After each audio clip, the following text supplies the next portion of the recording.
This is an animation of two neutron stars colliding and forming a black hole. It turns out a neutron star is a collapsed massive star that is held apart by the repulsion of the neutrons. So it's neutral, but it's like the density of a nucleus, all for one star. And if it was any more dense than that, it does tend to form a black hole. But the basic idea there is kind of this angular momentum concept from chapter 10 that we're going to get into more on Wednesday and Friday, that if you have rotational inertia decreasing because mass is pulling in towards the rotation axis, and that tends to increase the angular velocity. So we'll talk about that a little bit. A neutron star that's rapidly rotating, that has a magnetic field that rotates with the star, will emit radio waves in these pulses. This was discovered in 1968 by Jocelyn Bell Burnell. She did her first 2 years of her PhD building this radio telescope, which was just a bunch of wires out behind the Cambridge. And as a direct result of this discovery, her thesis supervisor won the Nobel Prize in 1974 for his decisive role in discovery of pulsars. And his decisive role really was having Bell Burnell as a grad student. So, suppose you've got a horizontal disk rotating on a lab bench and you're looking down on it. So here we sort of see bird's eye view of like a turntable or something. And the rotation axis passes through the center, and it's rotating counterclockwise here. So, and you put some pennies on it. Well, the pennies have different instantaneous speeds. And it's more as you get towards the edge. Okay, if there was a penny sitting right at the very center of this, it wouldn't be moving at all. It would just be kind of turning. But if it's out towards the edge, it's going pretty fast. It might even slide off. It's going so fast.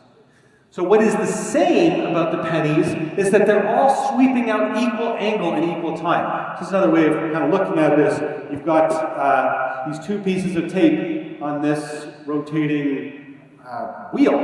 Well, the outer tape is moving at a faster speed than the inner tape, but if you, orange and the yellow here, but if you look at an angle, like if they go all the way around 2 pi radians, they both go 2 pi radians. So the delta theta is equal for every part of the wheel for an equal amount of time. So this is rotational motion. So we talk about the rotational position, delta theta.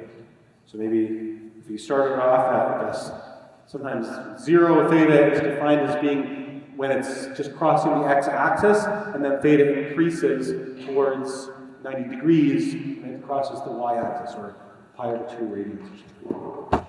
So some of this we've kind of gone through a little before. There's similarities between the motions of different points on a rotating body. So during a particular time interval, all coins at different points rotate through the same angle. So we're going to use angles. Angular position. The arc length can be found with a really simple equation if you use the unit of radians instead of degrees for the angle. So we're going to be doing that in this chapter. We also talked about angular velocity before. That is the limit of delta theta over delta t, sometimes called d theta by dt. It's a derivative, really. But the point being, it's this instantaneous velocity in radians per second. So that's called angular velocity. And then we can also do a time rate of change of the instantaneous angular velocity. You know what that's going to be called? Angular acceleration, okay? So this is very similar to the kind of journey we went on in chapter 2. We said, oh, something has a position on the x-axis, x. Well, what's the slope of x versus t? Well, it's velocity. Well, you can also plot instantaneous velocity versus time. What's the slope of that? You get acceleration. We're doing the same exact thing here, but with rotation now. Angular velocity is the rate of change of theta. Units are radians per second. But if this rotation is speeding up or slowing down, so I've got it maybe starting off very slowly, but then I gradually increase omega, it's going faster and faster and faster, that's alpha. That's this angular acceleration, rate of change of omega in radians per second squared. How much radians per second does it pick up every second as it's speeding up? But the idea is that it characterizes every particle on this object, right? They all have the same, at some instant of time, same omega and same alpha. What's the difference between angular acceleration and angular velocity? Again, that's sort of what I was just talking about. Angular velocity is rate of change of theta, the angular position, and angular acceleration is the rate of change of omega. Why is it important to assume angular acceleration is constant for solving problems in chapter 10? So we ran into this in chapter 2 as well, which was we were saying, okay, I'm going to assume that there's constant acceleration. We were applying it to like runners and cars and all this stuff. And I think for me, what I said is that, well, if we want to use the easy equations, kinematics equations, we have to just assume constant acceleration. And we're going to do the exact same thing. So even though runners and cars, acceleration often is not constant, but it's a way to solve physics problems. And the exact same problem arises in chapter 10, because there's similar equations we're going to be using. Here is what I was mentioning, is that all of these are actually interpretable as slopes. So, for example, omega, this W-shaped thing, is this slope of the theta versus time graph. So if you, at any point, drop a tangent to this curved path here, you get that the slope of that tangent, rise over run, equals the actual value on the green line of the omega at that moment of time. So as this slope changes, you get slope is 0 down here, then it goes up, maximum slope is here, and then the slope starts to get less and less, gradually less and less. Well, the slope of the omega versus time graph is the acceleration, angular acceleration, and that it's constant for a while and steep and positive, so you get this, and then it's constant for a while and not as steep and also negative, so it flips negative here. So something has changed about this, and I think the way I would envision this. So it starts at theta equals 0, it also starts at rest, and then I'm going to speed it up a little and then slow it down over a longer time. Stop. So that's kind of the what we're looking at there. And then if you look at the position of this piece of tape, that would be, or the distance it traveled, that would be s. And if you look at the tangential velocity of the piece of tape, that would be omega times r. And if you look at the actual tangential acceleration of the piece of tape, that is alpha times r. So you can convert all of these angular variables to linear variables, meters per second, by multiplying by the distance from the rotation axis. But let's look at these signs. So, and again, I'm going to draw an analogy. Do you remember when we had those carts, the fan carts? I said that if the velocity and the acceleration are both pointing in the same direction, speeding up, and if they're pointing in opposite directions, it's slowing down. So that's the same thing we do here, counterclockwise and clockwise. If omega and alpha have the same sign, both clockwise or both counterclockwise, then that means that the rotation is speeding up. The absolute value of omega is getting bigger. But if they have opposite signs, that means it's slowing down. So I have some top hat questions about this. And we're going to use the same historical convention that positive rotations, counterclockwise rotations is positive. All right. Here's an analogy between linear stuff and rotation.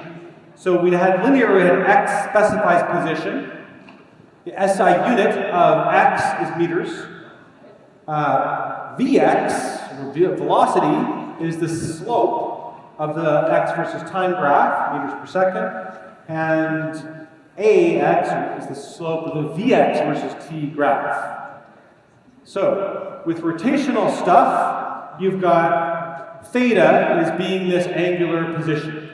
You're somehow defining where theta is 0, maybe like the x-axis, and then as it's in different positions, rotational position. And the SI unit of rotational position is the radian, which radian is defined as just 2 pi radians, about 6.28 radians to go straight all the way around. And then angular velocity is the slope of the theta versus t graph, and angular acceleration is the slope of the omega versus t graph, radians and radians per second squared. That's the nice little analogy chart. Oh, this was another problem that students were having, is where do the radians go in the units? So the units checks turn out to not work out that well. So I can show you how units check works. Let's do units check. It goes like this. VT, we know, is in meters per second. So we need to have meters per second on the other side, right? So the other side is omega is in radians per second, multiplied times the radius, which is in meters. And then, so that equals, it should be radians meters per second. So then what you do is you cross out the radian. And so you get meters per second, then it works out. Okay, so usually you should not have to do that when you're doing units checks. They work out nicely, kilograms, meters per second. So, but for some reason, radians are the magical unit which does disappearing and reappearing in your equations.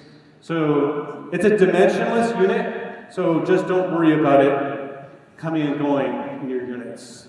Here are the rotational kinematics equations in table 10.2. I will put these in your 8 sheet if you want. Again, for the final exam, not for test 2. But basically, these are the new ones, and these are the old ones from chapter 2. So you're just rewriting the chapter 2 equations in Greek. Every time you go put an x, just put theta instead. Every time you put v, just put omega instead. Anytime you put a, just put alpha instead. Just, it looks pretty similar. There was, this was example 10.6 from your reading today. Somebody asked, what's this RPM and rev? So they use this microwave oven, total number of revolutions is theta.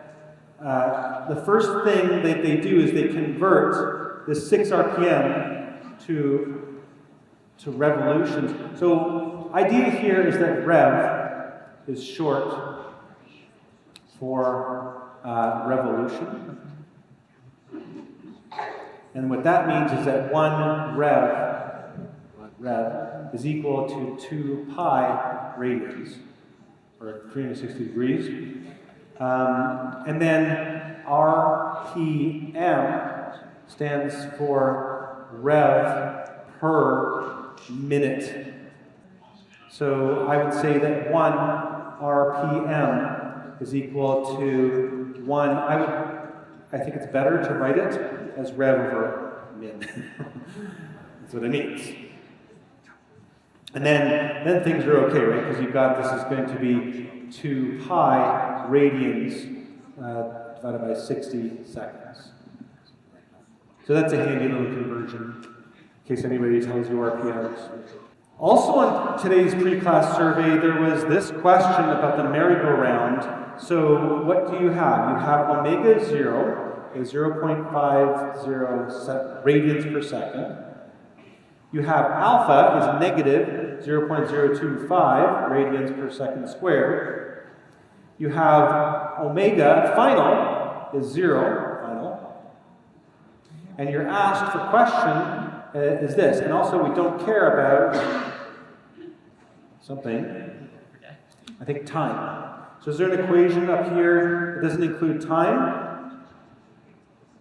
It's this last one, right? So let's use omega squared is equal to omega 0 squared plus 2, what is it again? Alpha times theta. So this is equal to 0. So you get omega squared is negative 2 alpha theta. We're solving for theta here. Theta is omega squared divided by negative 2 alpha. So it's 0.5 squared divided by negative 2 times negative 0.025. The negatives cancel, you get positive 5.0, and the units are radians. SI unit of theta is radians.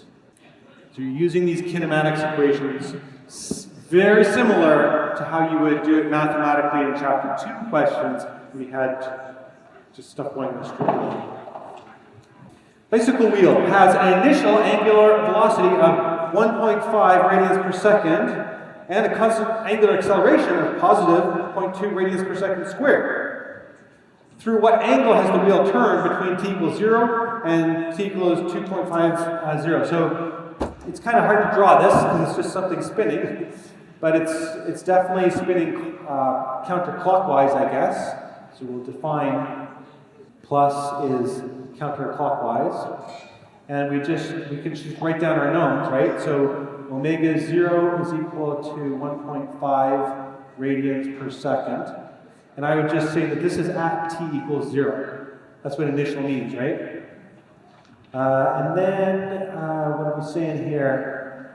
Alpha is plus 0.2 radians per second squared. You're asked to find theta. And we also know t is 2.5 seconds. So what did I use here? We don't care about something. Care about omega, finally. So let's use this one. We'll use theta. Checking here. This one, the third one. Theta is equal to omega 0 times t plus 1/2 alpha t squared. So I'm just going to assume it starts theta equals 0. So this is equal to 1.5 times 2.5 plus 1/2 times 0.2 times 2.5 squared. And you get 4.37 units. You guys know the units of this one? Radians. Very good. We usually would have been meters, but now it's position. So actually, what's interesting is it goes less than a full turn. Less than a full turn. It's kind of amazing. It must be a very slowly turning wheel. How much angle did it sweep out, I guess? Okay, another really important thing that comes up again and again in chapter 10 is that, like the tangential velocity, say, of this piece of tape is the angular velocity multiplied times r.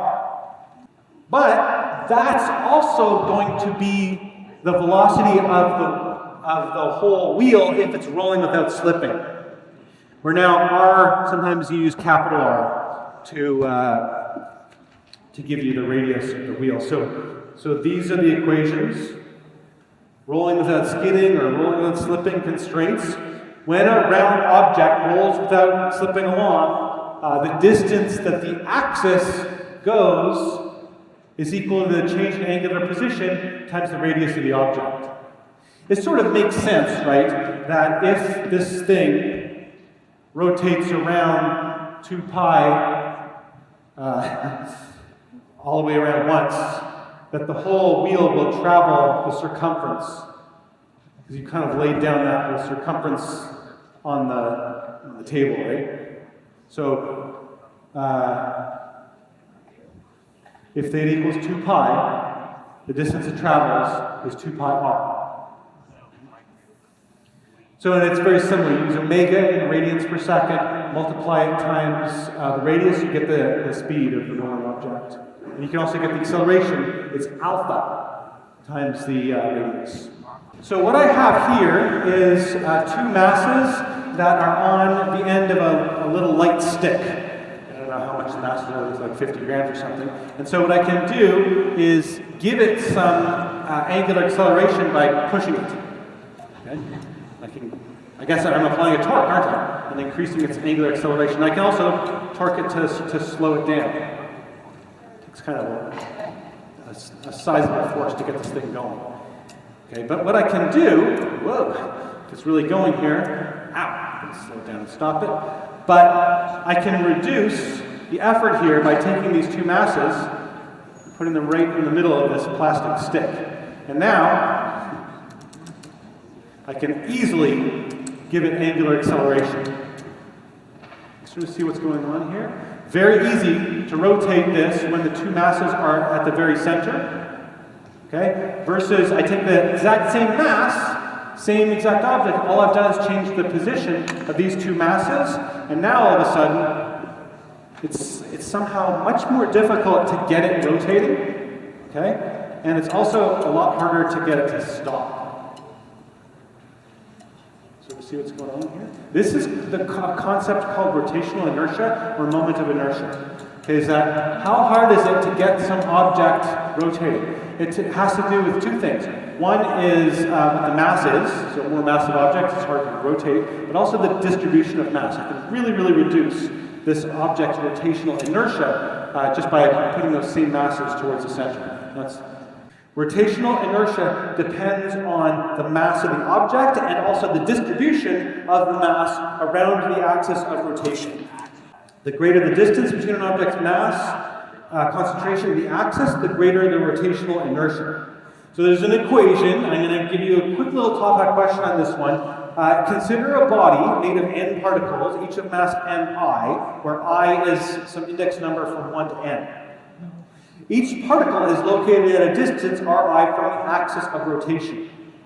For this body made of a countable number of particles, the rotational inertia is m1r1 squared plus m2r2 squared, etc., etc.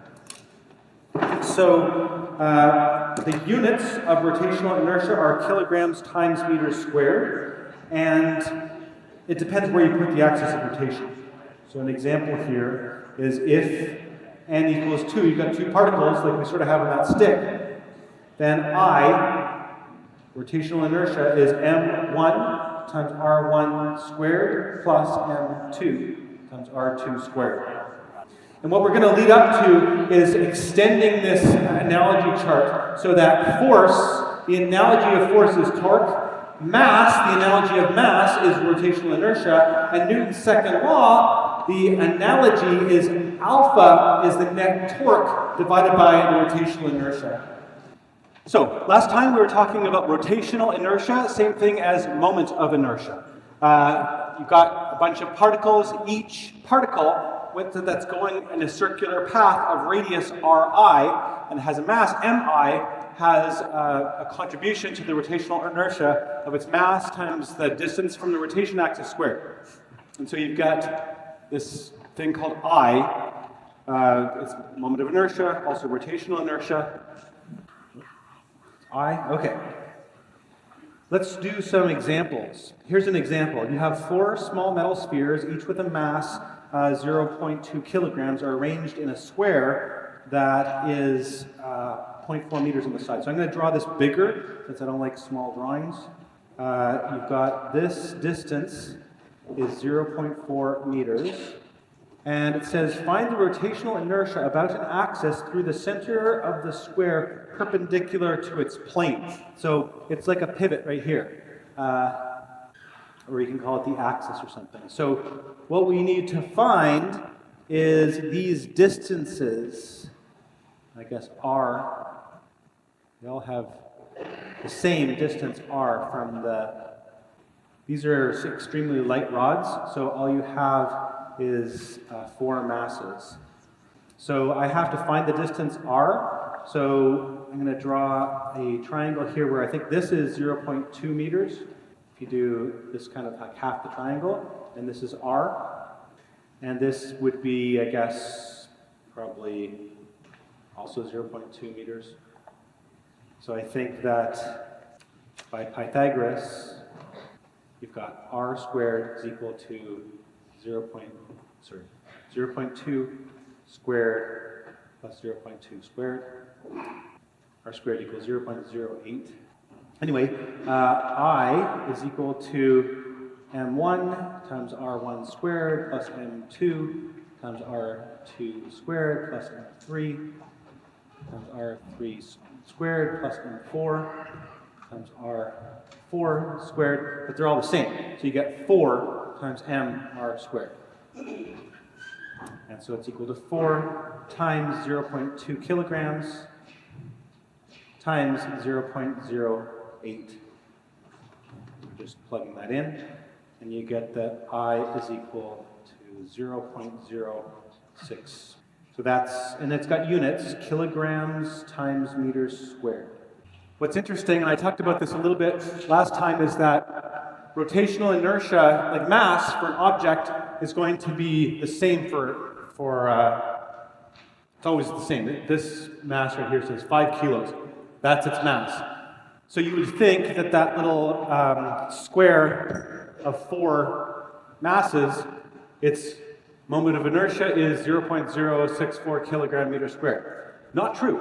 You can actually change it by just changing the rotation axis. So moment of inertia depends on where you put the axis. So we're going to do the exact same object, but now spin it around a rotational, about an axis through the center of the square that's parallel to its plane. And what's different here is that now, again I'm going to redraw it, the distance r is different. So you've got r here is equal to 0.2 meters. You don't have to do Pythagoras anymore. So, but again, I is equal to 4 mr squared, but it's a different r. So you've got 4 times 0.2 kilograms times 0.2 meters all squared. And I got 0.032, which is different. It's less. Less than when the rotation axis was perpendicular.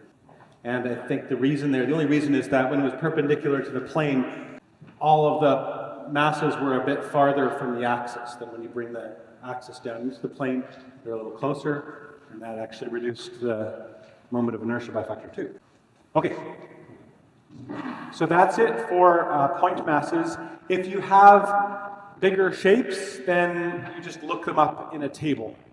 For example, here's figure 10.11, rotational inertias of simple objects. If you have a thin ring or a hollow cylinder and it's being rotated around an axis that goes through it, and it's the center of it, and that axis is perpendicular to the plane of the ring, then actually it's just the mass of the whole ring times the radius of the ring squared. I guess because every particle is at the same distance, capital R, away from that rotation axis, and when you add up all the little m's times all the capital R, you just get the total mass times capital R squared.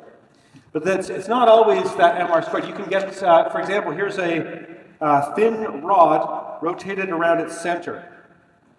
So you're spinning maybe your pencil or something like that, or a stick, and then it's 1/12 the mass of the whole stick times the length squared. So it's got a similar style of equations, kilogram meter squared, but here you've got the length of the rod, and then you've got and squared, and then you've got a 12th. And you can take that same thin rod and rotate it around its edge, and you get 1/3 ml squared. Here's solid disk. So we had solid hoop. What if you fill in all that material? So you would think you would get a larger rotational inertia because it's more massive, but there's a factor, and you do, because there's be more mass, but there's a factor now, 1/2 mr squared, so it looks less. And the reason there is that some of the mass is spread out at smaller distances than capital R. Here R is the maximum, right? And so if you kind of imagine all the particles, some of the particles are right at the center and don't contribute at all to the moment of inertia. Some are halfway out, and it averages out to being 1/2 mr squared. Solid sphere. This is the bowling ball equation. It's 2/5 mr squared. This is a fun one to do in calculus. Then the ping pong ball, hollow spherical shell about a diameter that you get 2/3 mr squared. This was this morning's pre-class survey. It was asking you, imagine rotating a pencil around 3 possible axes as shown. So once again, this one was I is equal to, I think it was 1/12? times the mass of the pencil times the length of the pencil squared. This one is I is equal to a third. You can just look these up from the table. And this one, I would just say sort of about equal to 0. If you were to spin it, and almost all the mass is very close to the center.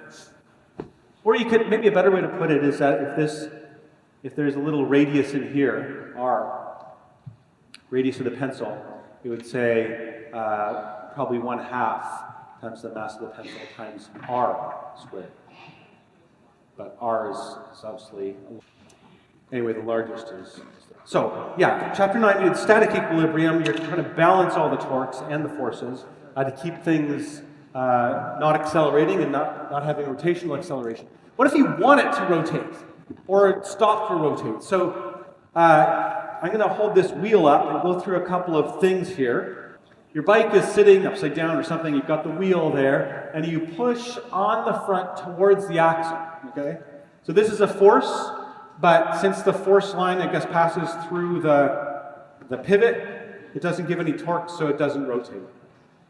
And another way a lot of you have been thinking of it in office hours is that the perpendicular component of the force is 0, right? If you perpendicular to this R. Experiment 2. You push lightly and continuously on the outside, maybe at this sticky tape. You're just going to drag it. Well, if I apply a constant force, to do that, it goes faster and faster and faster and faster. It speeds up. So that is a counterclockwise angular acceleration produced by a counterclockwise torque from my finger. Now, I just release it and watch it. So assuming that there's no friction here, or very little friction, then the wheel just continues with a constant omega angular velocity. So alpha, the angular acceleration has gone to 0, but that doesn't mean it stops. You don't need any torque to keep something rotating. It just rotates forever. So it's almost like Newton's first law, but for rotation. If something starts rotating, it just can, like the Earth, for example, if it's rotating once every 24 hours, it's going to keep doing that forever, unless there's some external torque. And that's why the sun rises every morning. So that's good. Okay, in experiment 4, with the tire still rotating, you gently and continuously push clockwise. And that's easier to do. I just drag it. I'm pushing that direction. And so it slows down, slows down. So now it's got negative alpha until it stops. So the idea for all these things is rotational form of Newton's second law. When a more object exerts forces on a rigid body with some rotational inertia I that can rotate about some axis, the net torque due to these forces causes it to have an angular acceleration alpha. And it's linearly proportional to the net torque, and it's inversely proportional to the moment of inertia. Sort of see, kind of go to Greek. Position, in angular sense, is specified by this angle theta. Omega gives you the velocity, alpha gives you the acceleration. Instead of force, you've got torque. Instead of mass, you have moment of inertia. And the acceleration, angular acceleration, is the net torque divided by moment of inertia. So this is the massive pulley question. A real pulley has some moment of inertia, I pulley. This means that it will require a net torque in order to cause it to have rotational acceleration. So if any of these objects is accelerating, the string will accelerate, and since the string is stuck to the pulley, I think the pulley will have to actually rotate along with the string.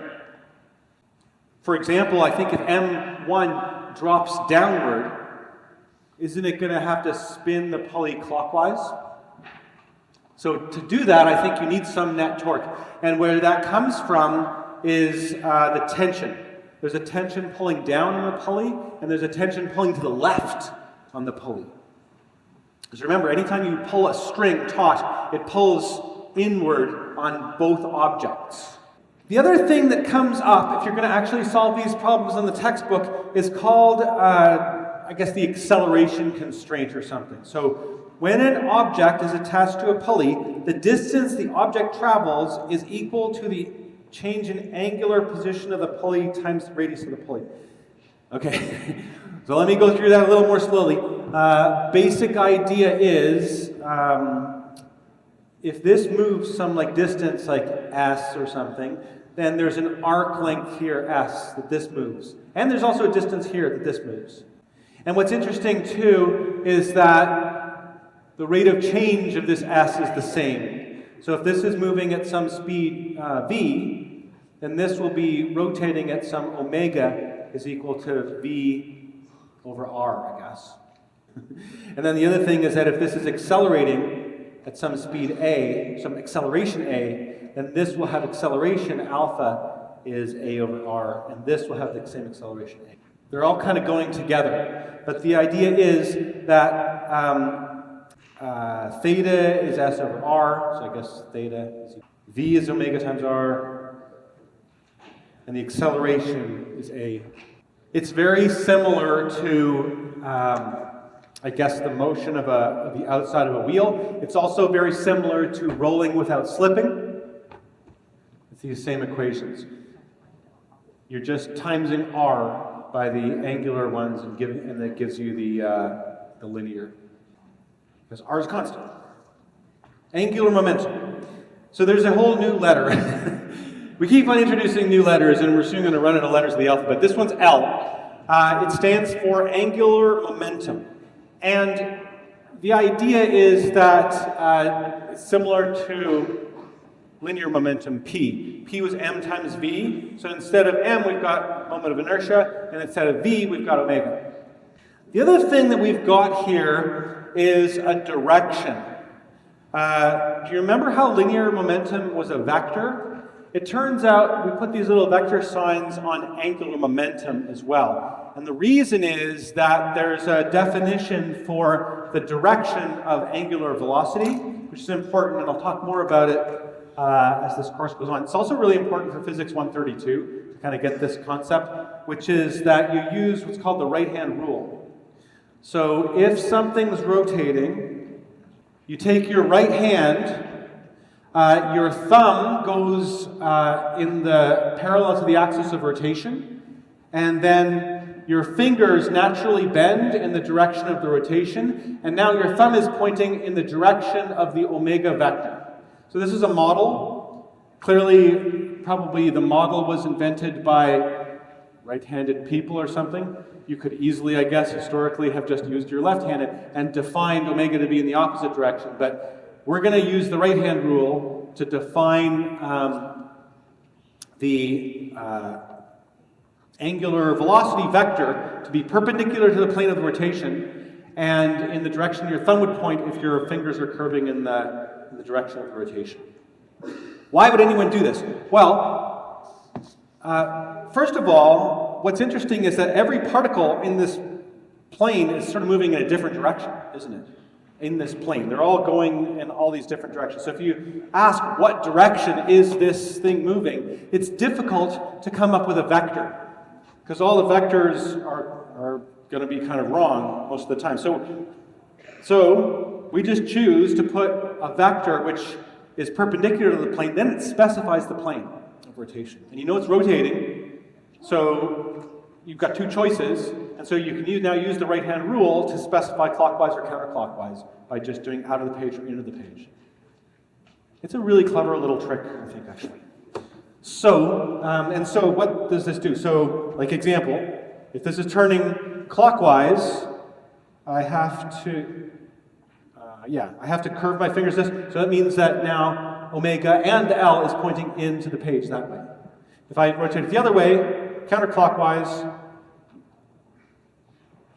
you have to turn your whole hand over, and now you've got the...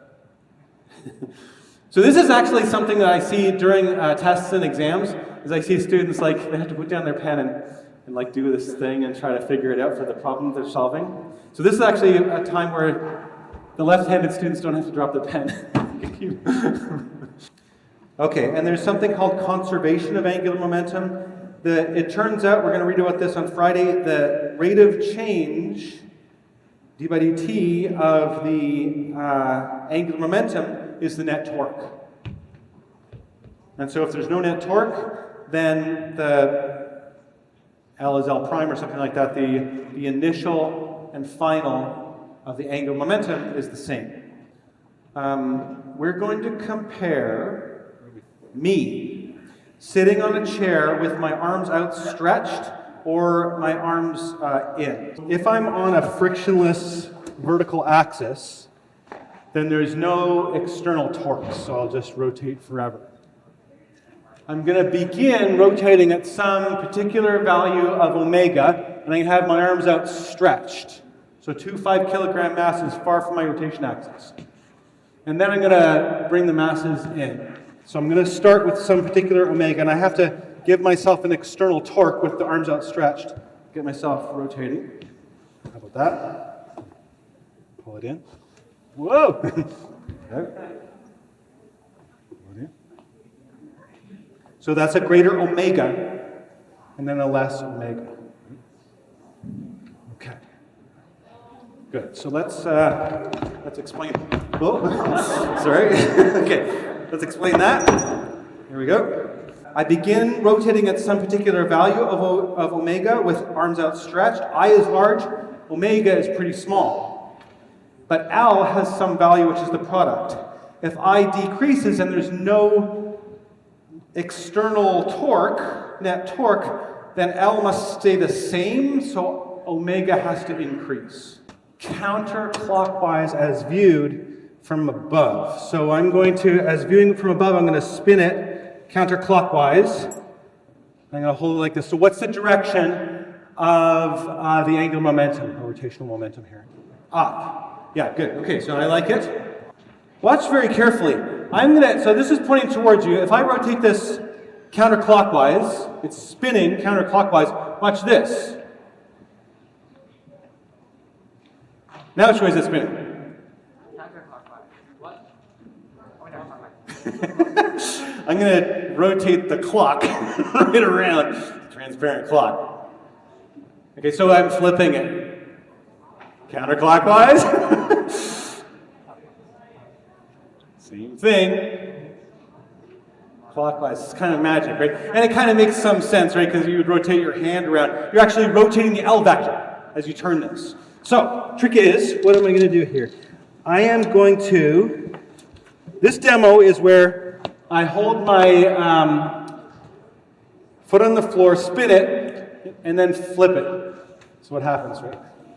Wait, so I'm supposed to do this counterclockwise as viewed from above. So give it a bunch of momentum. And then I lift my foot up, and now turn it upside down. Now flip it again.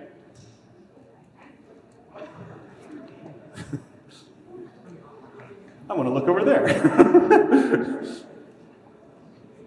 Okay, so what I'm doing is I'm conserving rotational momentum, although that turned me a little bit. Okay, so when I flip this thing, it flips its rotation. So to conserve angular momentum makes me turn in the opposite direction. Now something weird is happening. Okay, so again. So this is no chair rotation. So the rotational momentum of the whole system is up. And then I flip the wheel upside down, so its rotational momentum is now down. There's no external torque, so the rotational momentum of the system, of me plus the wheel, must still be up. And that's what causes me to rotate. So let's draw it here. So you've got now a massive pulley. And let's try to figure out how this works. So here's M2, which M2 is equal to 2.5 kilograms. And there's a rope which is hanging on to the hanging mass M1. Attached to a cord wraps around a massive pulley. So the pulley here has a radius, R is equal to 0.20 meters, and a rotational inertia. So they don't actually tell you it's a solid disk or anything, they just give you the moment of inertia, or rotational inertia, 0.050 kilograms times meters squared. The same cord is attached to a hanging mass M1 is equal to 0.75 kg.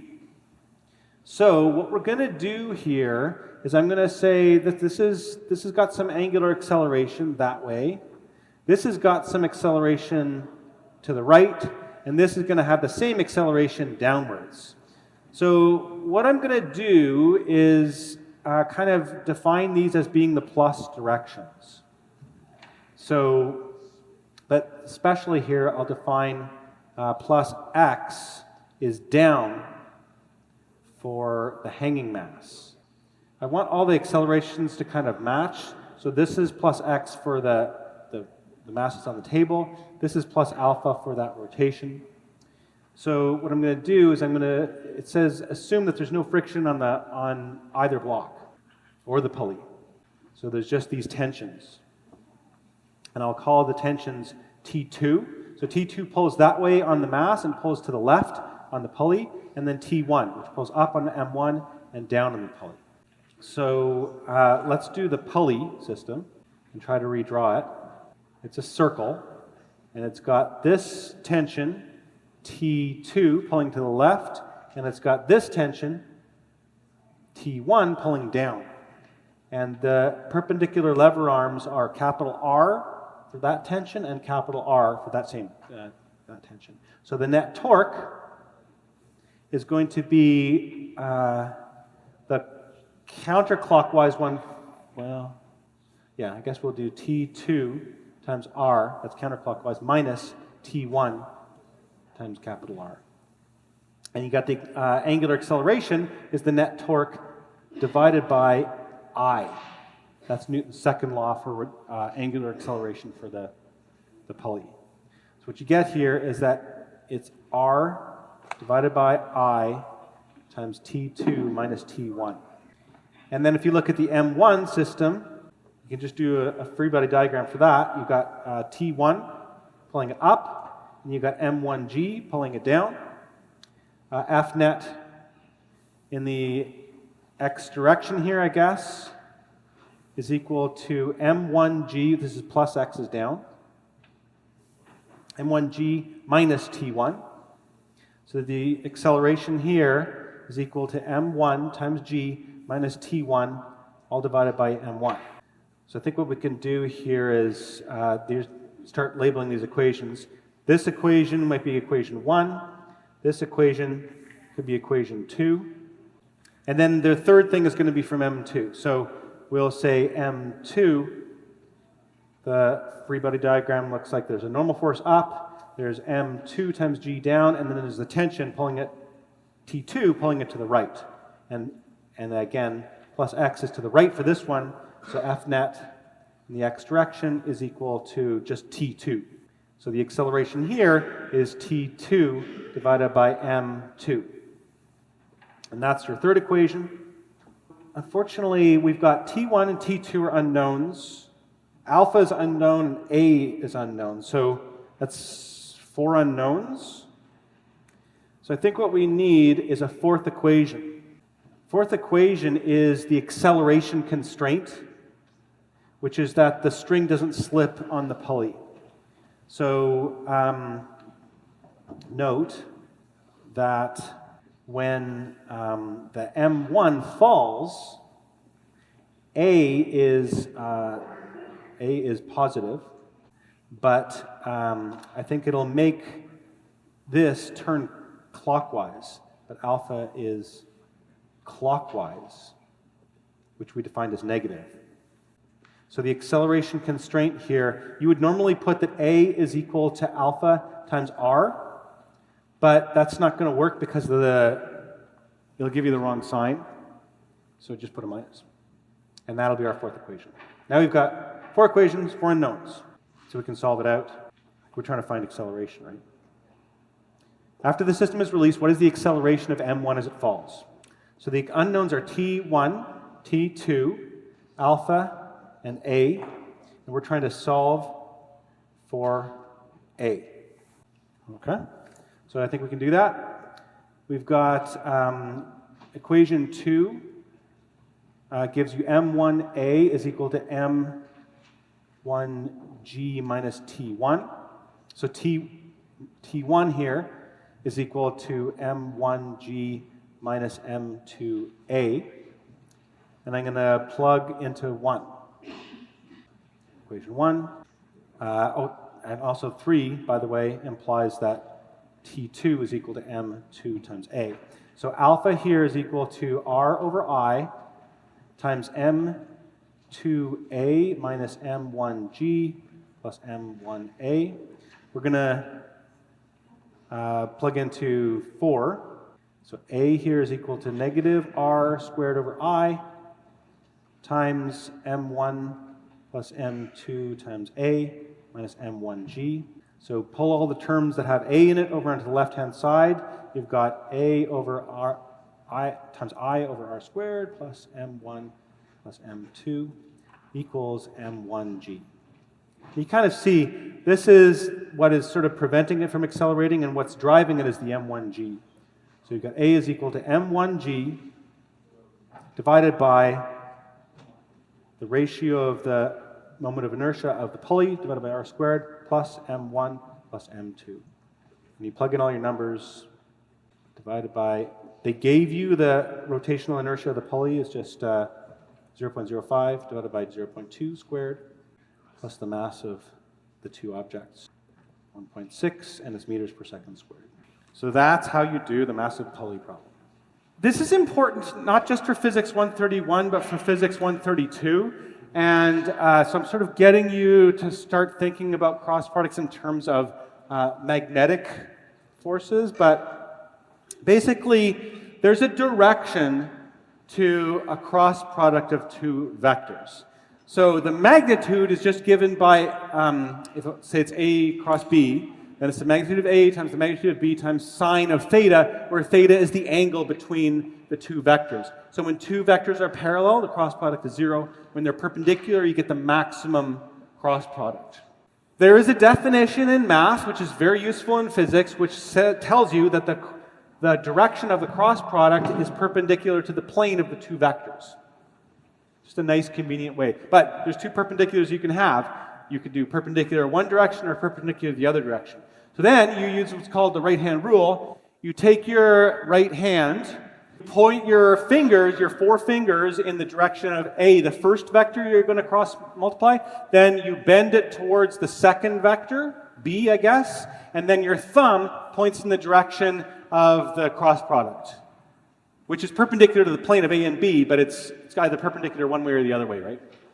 And so your fingers don't naturally bend the other direction. So cross product examples. One of them is actually the x, y, z coordinate system. It turns out x cross y gives you the direction of z. That's our standard convention for where the z-axis goes. Also, magnetic force. You're going to learn all about this in Physics 132, but if you have a charged particle, a positive charged particle, then the direction of the magnetic force is v cross b, or it's qv cross b. So if you get a negative charge, then it's just in the opposite direction. But in fact, the aurora borealis or aurora australis, the northern lights or southern lights, these are caused by charged particles coming mostly from the solar wind that enter the magnetic field of the Earth. And when that happens, what they do is they have this magnetic force, which turns into basically a centripetal force because it's always perpendicular to the velocity. And if you think of going around in a circular path, the force is perpendicular to the velocity. So magnetic field always produces these circular paths, or if it has a component perpendicular, you can get helical paths. And then when particles do that, they emit synchrotron radiation. You can see it. Kind of beautiful. And okay, back to physics 131. The torque is a cross product of R cross F. R being the vector from the rotation axis out to where you apply your force, and F being that force. And the whole point here is that you're changing the angular momentum, delta L, comes from the net torque. And in fact, this is kind of what I would call angular impulse. Angular impulse is the net torque times delta T, and that's equal to your change, delta L, in the angular momentum. Conservation of angular momentum. So we did kind of that demo last time where I was pulling in my arms. The idea there is that there was no net external torque, so L times omega initial, sorry, I times omega initial is I times omega final. Want to do an example problem of this? So remember, when we did conservation of momentum problems from chapter 8, there were often these collisions. So we're going to do a collision of two rotating things.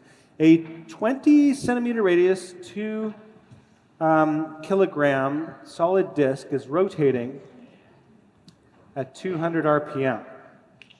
So omega initial 1 is 200, and I'll call it revolutions per minute or something. And then a 20 centimeter radius, 1 kilogram circular loop. So it's kind of hard to draw, but let me try to draw it. So, something like this, same radius, but now it's like you can imagine, it's kind of hollow in the middle, is dropped straight down. And it's not originally rotating. So I think omega initial 2 is 0. R1 is equal to R, so this is 2, dropping down onto 1. R2 is 0.2 meters. M1 is 2 kilograms, and M2 is 1 kilogram. And it says friction causes the loop to accelerate until it's riding on the disk. What is the final angular speed of the combined system? So this is, I'm going to assume, a perfectly inelastic collision. Two objects, actually one was at rest, like one was not rotating, one is rotating. They collide and they conserve angular momentum. And so there's no external torque. Some sort of a frictionless bearing or something like that. So what this means is that the angular momentum is conserved. So I would say Li is equal to L final.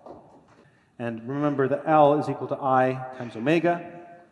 And I1 is equal to 1/2 M1 times R squared. And I2 is just M2 times R squared.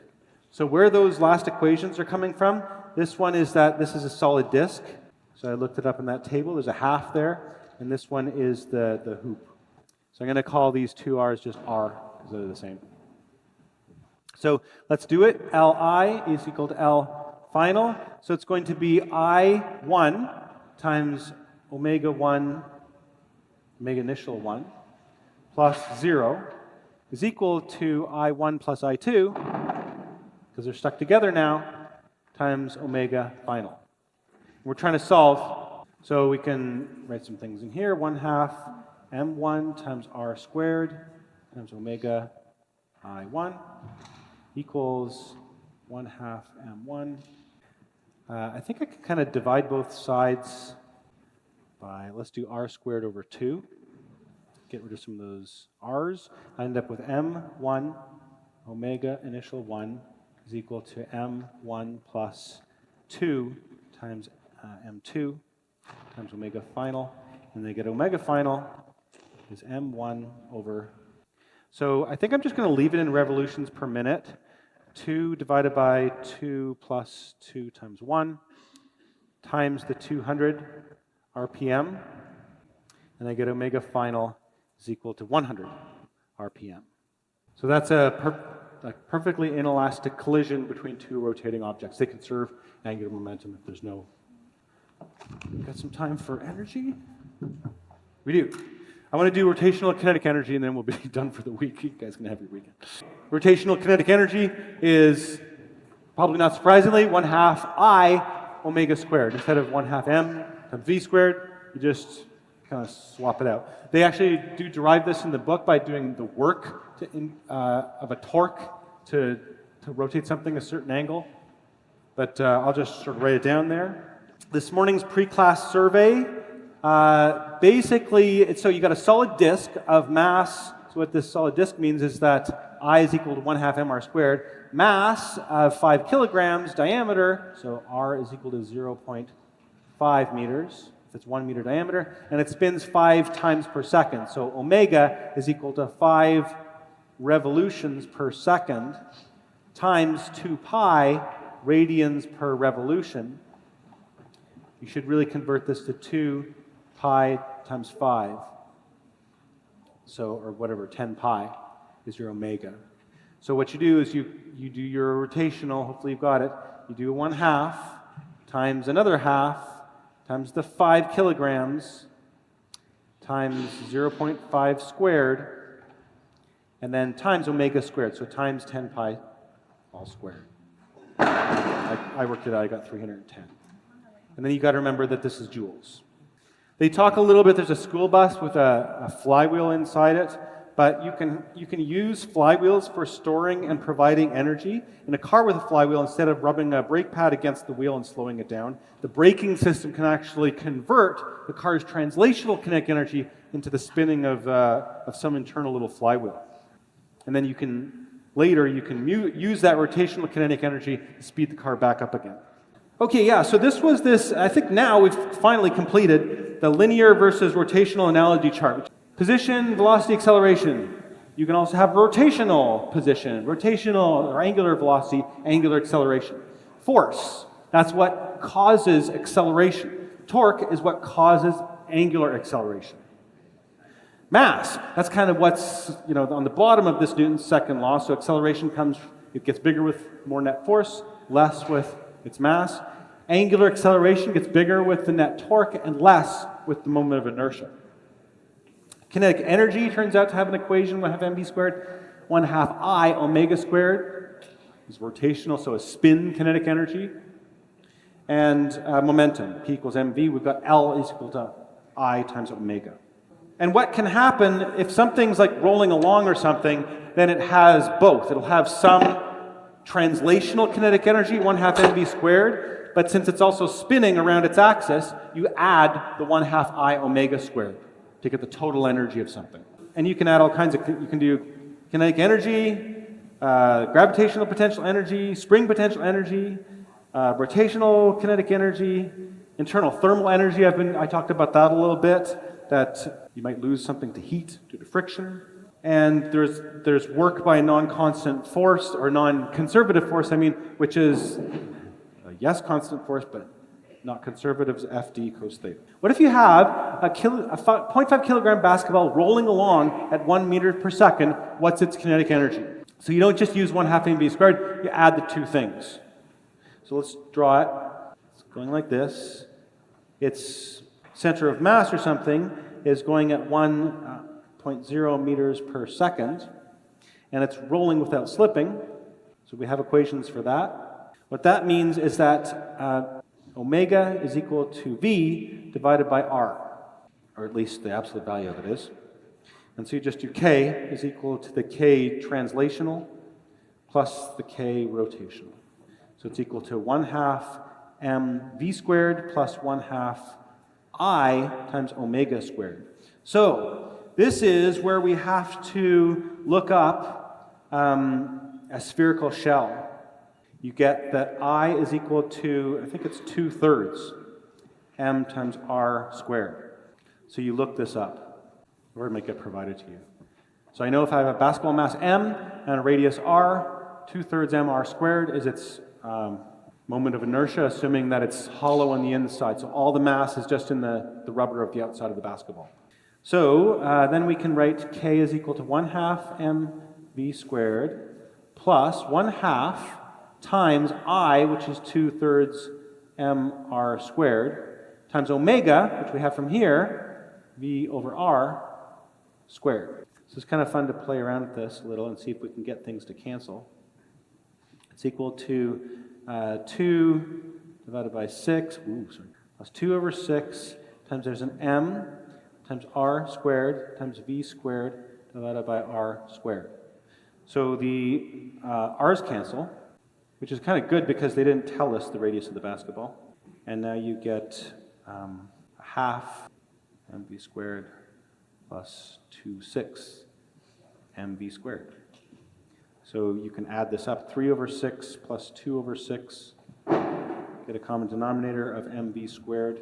You get the kinetic energy is equal to 5/6 mv squared when you have a rolling spherical shell. And so for us, we can just plug in the mass, which was 0.5 kilograms, times 1 squared, you get 0.42 joules. So it's 1/2 mv squared, that's just from the motion. But when you include that it's rolling without slipping, you get 5/6. Somehow it's storing energy and it's spinning. So should we do the hoop in front? Release it from rest. I gotta make sure they go straight. 1, 2, 3, go! Okay, you guys got it. Maybe we'll do it one more time, just to make sure. Okay, so what's happening here? I think that in terms of the energy, what's happening is that you're kind of losing some of your gravitational MGH to spinning these. And since this has more of its mass around the edge, it's got a larger moment of inertia, it sucks up more of the energy to spin it. It's harder to spin than when the mass is more towards the center. If you don't believe me, there's these two things. These are kind of interesting because these are two pieces of plastic that are clearly the same mass because it's the same thing, but just you drilled the holes towards the center or you drilled the holes towards the edge. So this now has more of its mass towards the edge. So I think my prediction is that this one's going to kind of go slower than this one. We can try it again. Line it up. Mark, set, go. It's very slight, but yeah, you can see this one ended up being the winner because it has a lower moment of inertia. So let's actually work this out with accelerations because that's another good way of doing these things, and it's more chapter 10-y. What's the acceleration of a sliding object down a ramp of angle theta? So this is the block of ice. Here's theta. Okay, so what do? You're going to draw a free body diagram. You've got mg, you've got the normal force. What we're going to do is tilt our axes. You guys have done this about 1 million times probably. Put y in this direction, x in this direction. F net of y is equal to 0. That's going to be n minus mg cos theta. So normal force equals mg cos theta, but nobody cares because we're doing this. F net x is equal to the mass times the acceleration that we're trying to find. And that's mg sine theta, and the normal force doesn't contribute in that direction, so m's cancel, and you get the a is equal to g sine theta. So this is the block of ice result that we're going to compare all of our other results to. Okay, no friction and no spinning. Everything else is going to go slower than this because it's really gravity that's getting all this stuff moving in the first place. So if there's some friction, it's got to slow it down. Let's do it. What's the acceleration of a round object rolling down a ramp at an incline theta? So let's draw it again. But instead of being a block of ice, here's theta. Let's draw it as a circle. A little harder to draw, a circle that's tangent to here. But again, what I'll probably do is tilt our axes. And what do we have? Well, we have forces on it. We'll do radius is r, mass is equal to m. We'll call the moment of inertia, I'm going to look it up from a table, but it always looks about the same, right? Which is that I is equal to something times mr squared. Where the something is, it was 2/3 for a shell, it's 2/5 for a bowling ball, it's 1/2 for the solid disc, it's 1 for the hoop actually, is the highest one. So let's just call it x, where x is x is a dimensionless number. It's usually a fraction from a table. You look up a moment of inertia table.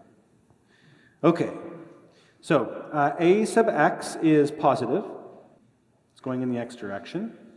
And alpha is clockwise. So that's going to be negative, I guess. So I would say that alpha is equal to the acceleration divided by r, except I'm going to put a minus sign there. Because of the way it's set up, it's good. It's rolling without slipping to the right, so that means that a negative alpha is going to correspond to a positive a. So that's an equation that's going to relate these two things. Maybe I'll call that equation 1. And then I'm going to draw your extended free body diagram. It looks like this. You've got mg acting down, and then you've got over here where it touches the ramp, I think there's a normal force acting that way, and there's a static friction force acting this way. I think that's all the forces. So if the center, let's choose the center to be the rotation axis, or the pivot, because it sort of spins around the center, right? Then the perpendicular lever arm for mg and the normal force are 0. So I'm going to choose this to be the pivot. So I don't know if you can imagine the normal force will go, its force line will go straight up through the center. A little hard to picture, but since it's perpendicular to the surface and the round object touches the surface at a tangent, the normal force goes straight up through. So you don't get any rotation from normal force, you don't get any rotation from gravity. It all comes from the static friction. Only Fs provides torque. Okay? And then I would say also, Fs is in the negative x direction. Okay? And, okay, so what we do is we do Newton's second law to say that F net in the x direction is equal to the m times a, right?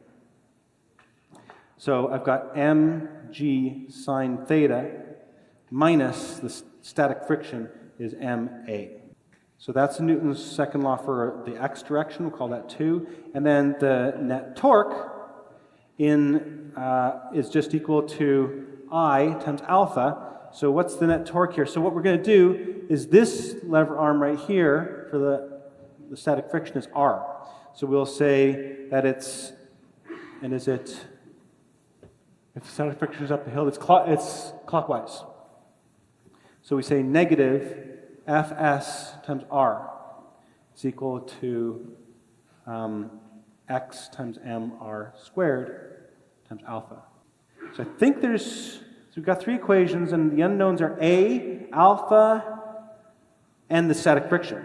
3 unknowns. Everything else we have. So we can solve this now. 3 unknowns. We don't know here is Fs, alpha, and A. So let's eliminate the static friction, Fs, and alpha, and solve for A. So we'll plug equation 1 into equation 3. I get negative Fs times R is equal to x mr squared times negative A divided by R. And some things cancel there. I've got this R cancels with that squared. And then I think we can divide both sides by R, actually. So all the R's go away. And we get that Fs is equal to x times m times A. We can plug this into equation 2. So we get that mg sine theta minus x times m times A is equal to m times A. Now we do some sort of gathering of like terms. Actually, the m's all cancel. That's interesting, which is just like they did with the block of ice. M's didn't matter. You get g sine theta minus x times A equals A. So you gotta, let's put all the A's on the right side, I guess. G sine theta is equal to A times 1 plus x. Something like that. You get the acceleration equals g sine theta divided by 1 plus x, where x is this dimensionless fraction. So that's exactly what we were sort of expecting, is that g sine theta would be the maximum. And in the case of rolling without slipping, we get something a little less than that, because it's sucking up energy. So it's a handy thing to have. Rolling without slipping in an incline. So you can automatically say acceleration of a frictionless ice cube sliding down a ramp.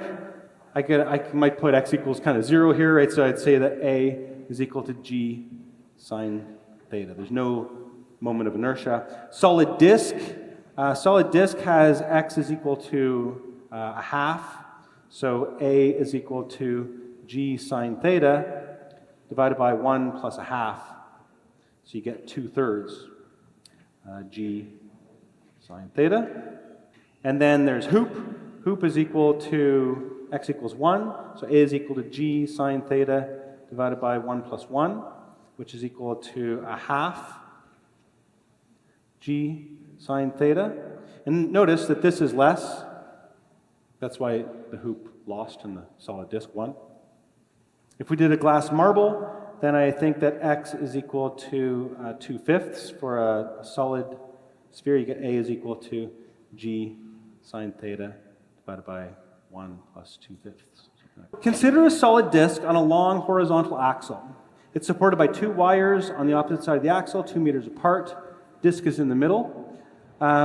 If the wire on the left breaks, the disk will pivot around this point. It'll go this way, right?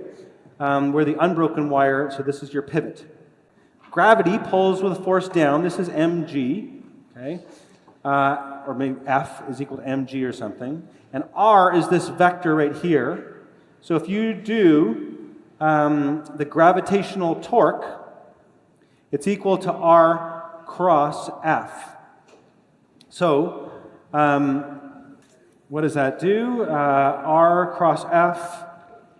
F is going to give you a direction is out of the page. Rotational impulse equals the change in angular momentum. So this is like your angular impulse. So this is going to be out of the page. And the question is, what's your initial thing? So the example is, you've got a solid disk, some radius 0.5, mass is 1 kilogram, supported by a 2-meter horizontal axle. What's the gravitational torque? Well, you'll find that torque is equal to R cross F, which is equal to 1 meter times 1 kilogram times 9.8. So the torque here is equal to 9.8, and it's actually, work that out here, newtons times meters. And then your torque net times delta t, if delta t is 0.1 seconds, is 9.8 times 0.1 seconds, you get 0.98, and that's going to be kilograms meters squared per second. And so L final is equal to L initial plus the net torque times delta t. And then this one equals 0 since it wasn't rotating. So the final is just going to be, and this will be out of the page, right? So 0.98 kilograms meters per second out of the page. So the L final vector is out of the page, and what that means is it rotates this way. So you can do it, whereas if it's not spinning, it's set up like this. I was holding it, this one breaks, it rotates, it falls down.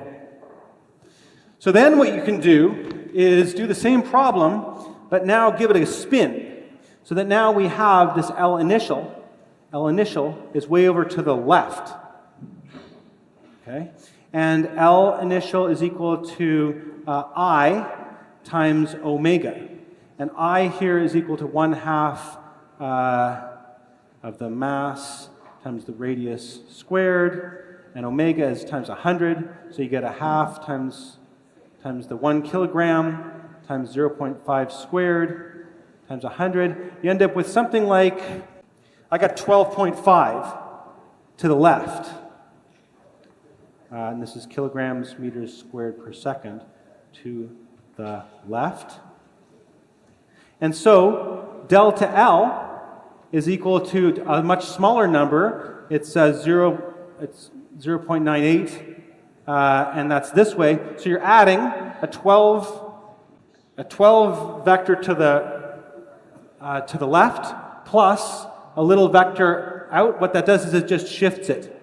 So L final is mostly to the left, but it's going to shifted toward you. So if we spin this thing now in this direction, up like that, give it a good spin, and we let go, it just shifts the L vector towards you. Because it's giving you a torque in that direction, but since it's spinning, all it does is just turns it. And then that also continues changing it. So you've got a precession of a gyroscope. So that's how gyroscopes work. My name is Jason Harlow, and I hope you enjoyed this video. If you have time, please fill out the feedback form on my Google Forms available in the description to this video. There's also a link to the Google Classroom where there's a public discussion forum and a place where you can ask me a lot of questions. Also available as a link in the description to this video. I look forward to hearing from you. Take care.